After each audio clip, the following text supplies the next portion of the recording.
이번에는 그 설 제주 민심 어땠는지 살펴보기 위해서 자료를 하나 소개해 드릴게요.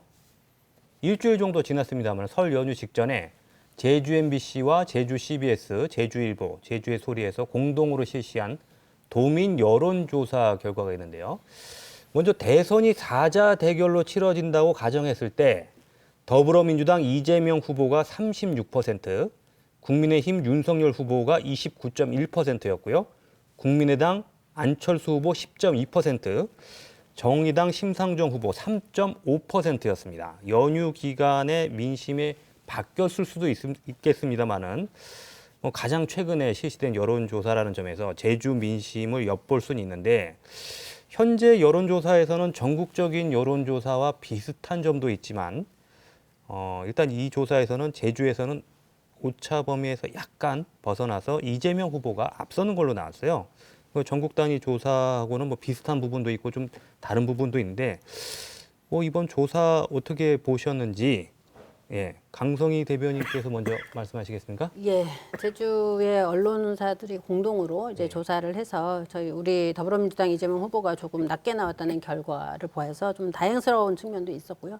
그렇지만 이전의 대선이라든지 지방선거라든지 총선에 비해서는 굉장히 좀 지지도가 낮은 상황이다라고 하는 부분이 여전히 굉장히 어려운 상황이다라고 하는 거를 반증하는 것 같고요. 다만 정치는 민생을 살피는 거고 더 나은 살림살이가 되도록 다양한 정책을 만들어서 집행하는 그런 형태로 이제 정치가 이루어져야 되는데 개인의 어떤 뭐 도덕성이라든지 사적인 어떤 개인사 문제라든지 뭐 말투라든지 뭐 이런 것들이 정권 교체의 어떤 대항마인 것처럼 그렇게 좌지우지되고 있는 부분들은 굉장히 좀 아쉬운 부분이 있습니다. 그럼에도 불구하고 제주의 민심에서 가장 그나마 저희 더불어민주당이 선전하고 있었던 이유는 4.3의 해결에 굉장히 우리 민주당이 많은 공을 들이지 않았느냐, 그걸 도민들이 어느 정도는 받아들이고 있지 않느냐라고 하는 부분들로 저는 생각이 들고, 특별히 4.3의 시작도 민주당에서 시작을 했고 4.3의 어떤 해결의 물꼬도 이제 민주당 정권이 어느 정도는 이제 진정성을 보이고 있다라고 하는 게 제주 도민분들의 판단이신 것 같습니다. 또 하나는 제주의 환경 보전에 대한 이슈가 굉장히 강해졌고, 그 제주의 모든 리더분들도 다 제주의 환경 보전을 어떻게 해야 되는지, 보전을 위해서는 국가 차원의 지원이 필요하다라고 하는 그런 공감대도 많이 지금 확대가 되는 것 같습니다. 그래서 이번 그 문재인 정부 때 이제 그 예타 면제 사업에서 가장 먼저 저희 제주 하수 처리장 현대화 사업을 예타 면제 사업으로 그렇게 지정이 된 것도 그런 제주 환경에 어떤 해결할 수 있는 어떤 돌파구들을 이제 국가 차원에서 좀 지원해야 된다라고 하는 공감대가 마련이 됐다라고 하는 부분을 조금 제주 도민분들이 좀 긍정적으로 평가를 해주시는 것 같습니다. 김한국 홍보단장님은 어떻게 지금 평가하시나요? 예, 이번 그 MBC 여론조사 결과를 봤을 때 저는 희망이 있다 이렇게 보고 싶습니다. 왜 이런 말씀 드리냐면 지금 제주도 정치를 좌지우지하고 있는 3명의 국회의원이 있고요. 그리고 제주도의회에도 70% 가까운 우리 민주당 의원들이 계시기 때문에, 그래서 지금까지는 어찌 보면 민주당이 제주도에서 많이 지지를 받고 있는 게 사실이었습니다. 하지만 제가 서두에도 말씀드렸지만 최근에 있어서 민주당에 대한 여러 가지 피로감 그리고 기대감, 상실감이 컸기 때문에 이런 여론조사가 나왔다고 보고요. 저는 한 6.9% 정도 지금 윤석열 후보가 뒤지고 있는데, 전국적인 추세를 봤을 때는 분명히 윤석열 후보가 앞서고 있습니다. 과거 지난 한 10여 년 동안 민주당과 저희 국민의힘 정당 지지도를 보면 전국 단위의 지지도보다 한 10%에서 15% 정도가 제주도가 높은 게 사실입니다. 이 이유는 뭐냐면 아까 강성 의원님께서 4.3의 문제를 말씀하셨는데 4.3과 관련해서 그동안 저희 국민의힘에서 많이 부족했던 게 사실입니다. 하지만 최근에 4.3 특별법 개정 과정을 도민들께서 보시고 4.3 유족들께서 보셔왔기 때문에 앞으로 4.3과 관련된 민주당에서 우리가 4.3을 해결했다는 이 말씀에는 저는 동의할 수 없고요. 이번 대선과 지방선거에서도 분명히 4.3 유족을 포함한 도민들께서는 그 부분에 대한 명확한 심판을 하시리라고 보고, 우리 제주도에서 이 여론조사 결과는 저는 겸허히 받아들이고 이 결과를 토대로 저희가 더 분발하면은 분명히 이번에 제주도에서도 파란을 일으킬 수 있다고 저는 자신하고 싶습니다. 네. 박건도 대변인께서는 심상정 후보 현재 뭐 전국 지지도도 그렇고 생각보다는 좀 오르지 않는다 이런 부분에서 좀 그 후보도 많이 고민하고 있는 것 같은데 어떻게 보세요? 예. 네, 이제 아무래도 정의당 심상정 후보의 지지율이 이제 낮은 수준에서 이 답보 상태에 계속 있습니다. 그리고 저희 그 심상정 후보가 이런 부분들의 문제 의식을 좀 느껴서 이제 선거운동을 중단하고 그리고 숙고의 시간을 갖고 좀 성찰의 시간을 가졌습니다. 이제 첫 번째로는 정의당이 잘해야겠죠. 이제 더 겸손한 자세로 더 절박한 분들에게 이렇게 가야 한다고 생각을 하고 이제 국민들께서는 정의당이 어떤 국민의힘이나 더불어민주당이 하지 못하는 그런 독자적인 역할을 기대를 했었는데 그런 부분들을 정의당이 제대로 하지 못하고 있었다라는 부분에 대한 성찰을 저희 당과 심상정 후보가 하고 있고요. 그리고 이제 그 성찰의 시간 이후에는 더 절박한 분들에게 다가가기 위해 그런 선거운동을 만들기 위해서 이제 상당히 노력을 좀 가하고 있는 상황입니다. 두 번째로는 이제 아까 김한국 의원님 말씀하셨듯이 이제 제주에서는 그 민주당의 세가 상당히 강합니다. 이제 세 분의 국회의원이 모두 더불어민주당 소속이고 그리고 도의회 도의원 구성을 보셔도 이제 대부분이 이제 더불어민주당 소속의 도의원분들이 계시거든요. 그러니까 이런 상황에서 전국적으로는 거대 양당 체제가 공고화되어 있지만 이런 부분들이 제주로 왔을 때는 지금 민주당의 어떤 독점 이런 정치 형세가 계속해서 나타나고 있기 때문에 이런 부분은 물론 이제 각 당이 잘하고 못하고의 문제도 있겠지만 기울어진 운동장, 이 정치 구조, 정치 체제, 제도를 바꿔야 하는 문제도 있다고 생각을 합니다. 그렇기 때문에 좀 더 이제 공평하고 공정한 정치 제도를 만들어가는 것이 그것이 제주도에서 먼저 이제 시작되어야 하지 않나 그런 생각을 좀 갖고 있습니다. 현덕규 위원장께는 제가 질문 하나 드리면요.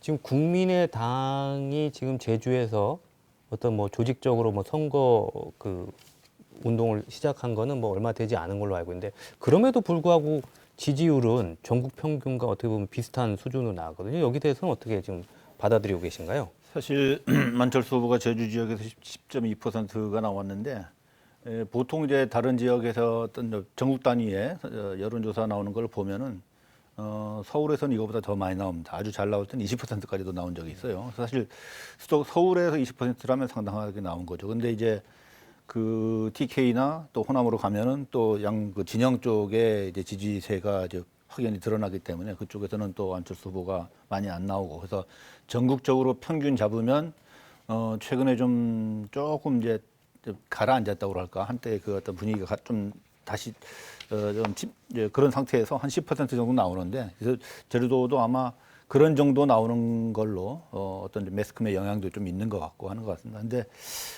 좀 말씀을 드리면 국민의당은 2019년에 그 20년 총선을 앞두고 그 당이 중앙당이 이제 통폐합되면서 지역 도당을 각 지역의 도당을 지구 도당을 만들지를 못했어요. 그래서 국민의당도 지금 제주도에는 제주도 당이 없는 상태입니다.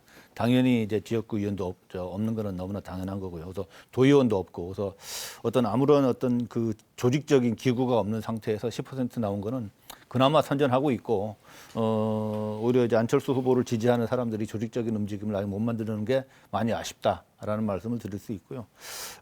그 유권자들이 조금씩 이제 점점 후보 그 선거가 다가올수록 후보들의 정책에 대해서 이렇게 많이 관심을 갖게 될 걸로 기대를 하는데 안철수 후보 공약 중에 뭐 대표적인 것들이 뭐 555 공약이 있지만 사실은 저는 그거보다도 더 중요한 것이 용기 있는 어떤 아젠다를 발굴해내고 있다. 첫 번째가 국민연금 개혁해야 된다라는 얘기를 하셨어요. 꾸준히 하고 계십니다. 그래서 구체적으로 어떻게 개혁해야 되는지는 뭐 구체적인 건 나와야겠지만 대비되는 것이 윤석열 후보가 언론인 토론회에 가서는 국민연금에 대해서는 왜 말을 안 하느냐라고 했더니 그거 얘기하면 선거에서 득표를 할 수가 없다라고 얘기를 했던 어떤 짤이 이제 돌아다니더라고요. 작은 영상이. 그래서 그만큼 꺼내기 어려운 주제를 용감하게 그 미래를 이끌어갈 지도자로서의 어떤 책임감 있는 공약을 내세우고 있다. 또 하나는 물론 생각을 달리하시는 분도 있겠습니다. 우리 사회에서 이제 민노총이라는 그 거대 노동 조직이 잘하는 부분도 있지만 또 국민들로부터 지지를 받지 못하는 부분도 있습니다. 이제 그런 부분에 대해서 또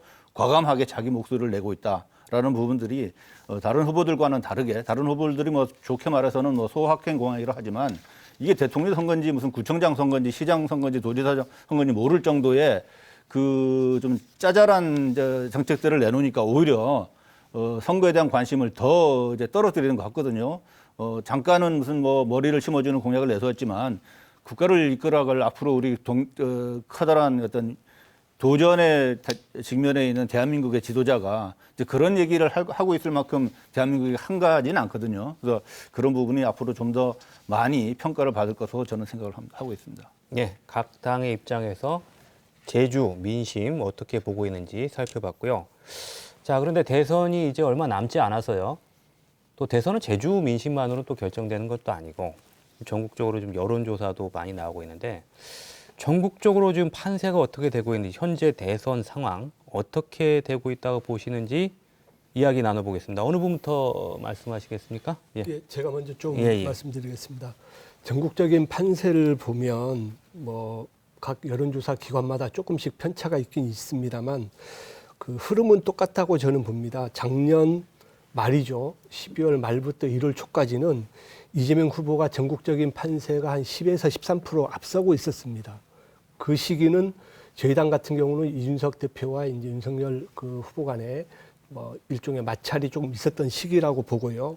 그 이후에 이제 이재명 후보는 거의 뭐 박스권에 갇혀 있어서 30%를 넘지 못하는 상황이고 최근에 여론조사를 보게 되면 전국적인 단위의 여론조사를 보게 되면 뭐 각 여론조사 기관마다 윤석열 후보가 적게는 2%에서 많게는 한 4% 거의 5% 가까운 이제 지지도가 높아진 것을 여론조사 결과가 나오고 있는데 이런 추이를 본다고 하면 뭐 이재명 후보 같은 경우는 이제 치고 올라갈 만한 그런 여러 가지 이슈가 없다. 그리고 윤석열 후보 같은 경우는 계속 어찌 보면 이제 쇼츠 공약을 하고 해서 국민들에게 다가가는 그런 공약들을 내세우고 있고 뭐 조회수가 1000만이 넘는 그런 여러 가지 데이터도 나와 있는 그 시점에서 뭐 윤석열 후보 같은 경우는 점점 이제 지지도가 높아가고 있고 이재명 후보는 박스권에 갇혀 있어서 더 이상 올라갈 수 있는 여력이 없다. 저는 그렇게 판단하고 있습니다. 예.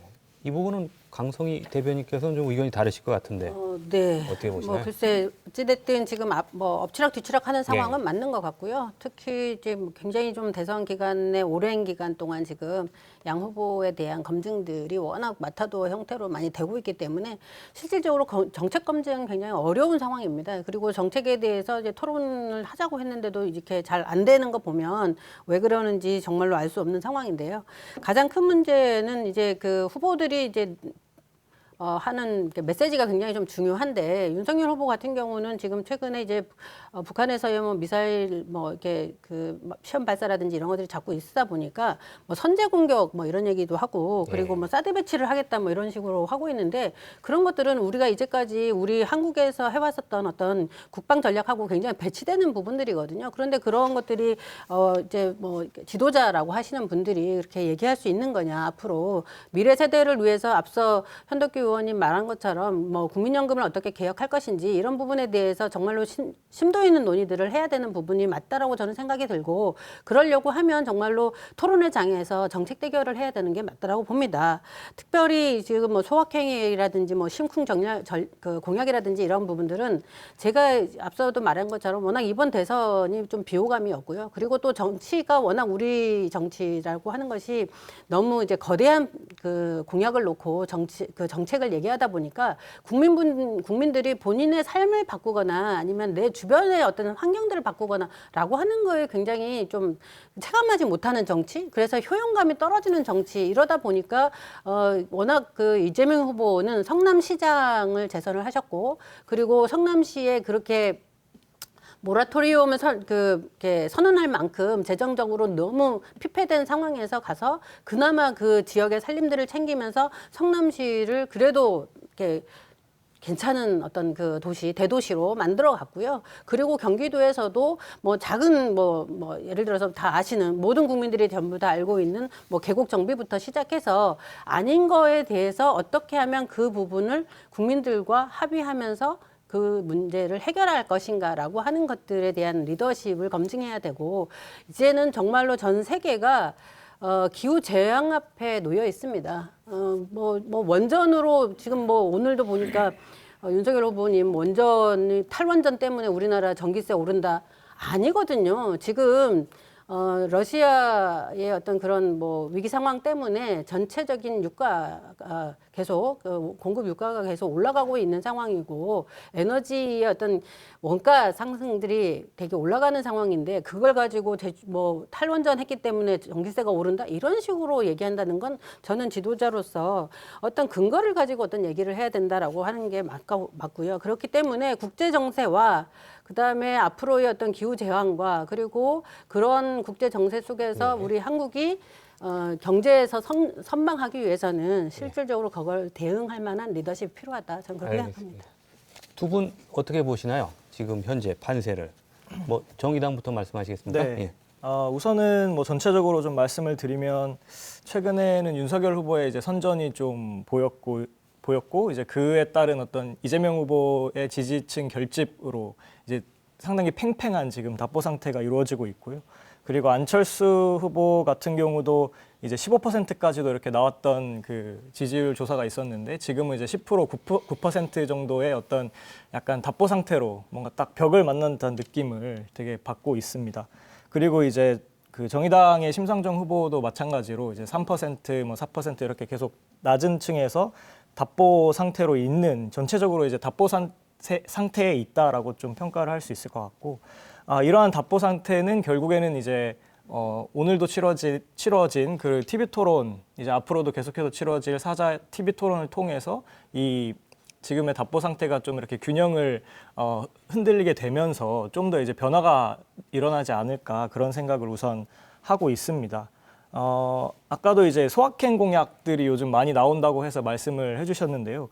그러다 보니까 뭔가 이제 불평등이나 차별이나 기육이라는 좀 시대 정신은 보이지 않고 있는 그런 선거가 되고 있는 것 같아요. 그래서 이재명 후보 쪽에서도 이제 나를 위해 이재명이라는 슬로건을 많이 사용을 하고 있더라고요. 그러니까 우리보다는 뭔가 나의 초점을 맞추면서 지금의 어떤 시대 정신이 개인에게 있다라고 이야기를 하고 있는 것 같더라고요. 그래서 좀 더 이제 개인에게 필요한 것들에 대한 공약들이 많이 나오고 좀 더 이런 것들이 청년들이 원하는 것이다라고 좀 여기면서 그러한 전략을 펼치고 계시는데 이에 반해 저희 정의당에서는 나를 위해서는 사실 우리가 먼저 필요하다. 그러니까 우리라는 우리를 형성하는 공동체를 형성하는 과정을 뛰어넘고 바로 이제 나를 위해 대통령 후보가 필요하다라고 이야기하는 것이 아니라 정의당에서는 나를 위해서 우리를 형성하는 노력을 하자. 그것이 상당히 어렵고 지금의 시대 정신이지만 많은 분들이 동의하지 않을 수도 있는 부분들이 있을 수 있지만 그래도 이제 우리를 형성하는 그 어려운 길을 한번 가보자라고 이야기를 하면서 지금 선거운동에 다시 돌입하고 있습니다. 네. 현덕규 위원장께서 어떻게 보시고 계십니까? 결국 이제 지지율을 보고 얘기를 할 수밖에 없을 것 같은데요. 지금 MBC 제주에서의 그 여론조사가 나오긴 했습니다만은 최근에 전국적으로 이제 하루에도 몇 번씩 나오다 보니까 어떤 이제 하나의 수치를 말씀드릴 수는 없는데 대강 어떤 경향이 거의 지지율은 고착돼 가고 있는 것 같다. 현재 수준에서는. 그거는 무엇이냐 그러면 이제 윤석열 후보나 이재명 후보도 거의 35% 안팎에서 거의 어떤 벽을 만난 것처럼 그걸 넘어가는 시원한 조사를 수치를 보여주지 못하고 있고 안철수 후보도 마찬가지로 한 10% 조금 그 약간 상하한 부분에서 더 올라가기 상당히 어려운 부분이 좀 있는 것 같습니다. 그래서 결국은 이제 물론 이제 심상정 후보님도 계시고 우리 허경영 후보도 계시지만 35에다가 10을 하면은 이제 80. 나머지가 20이라는 얘기거든요. 그 중에서 이제 5% 정도를 가져간다라도 15%가 부동층인데 그럼 25%의 부동층이 투표를 안 할 사람이냐? 그렇지는 않다 봐요. 아직까지도 여전히 그 지지 후보를 정하지 못하고 있다 그러는데 그러면 앞으로 이 15%의 지지 그 부동층은 무슨 기준을 가지고 지지 후보를 정하게 될까? 결국은 지금까지 나왔던 어떤 각 후보에 대한 이제 특히 양강 후보에 대한 네거티브는 거의 이제 효과를 다 본 것이 아닌가. 거기서 더 뭔가 더 마이너스 효과가 나오는 건 없을 것 같아요. 뭐 이재명 후보가 대장동에 직접적으로 관여가 돼가지고 뭐 형사 기소가 되거나 하지 않은 한 그 문제가 더 악영향을 미치지 않을 것 같고 윤석열 후보에 관해서도 이제 무속 논란 최근에는 그게 가장 큰 이제 약점인 것 같은데 뭐 그 부분도 사실 뭐 현재화된 건 아니기 때문에 더 이상 확대되기는 어려울 것 같고 그렇다 그러면 더 이제 앞으로 자기 진영의 안철수 후보도 마찬가지입니다만은 그 지지율을 끌어올리려면 결국은 정책 대결이 이제부터 나오는 것이 아닌가. 그래서 오늘 진행된 이제 사자 TV 토론, 토론은 아마 많으면 많을수록 좋을 것 같은데 어떻게 될지 모르겠습니다. 이제 법정 토론이 있고 법정 외 토론들이 있을 텐데 형식과 내용 이런 부분에서 나머지 그 15%의 그 어떤 부동층을 향해서 각 후보 진영이 열심히 노력해야 되는 상황이 아닌가.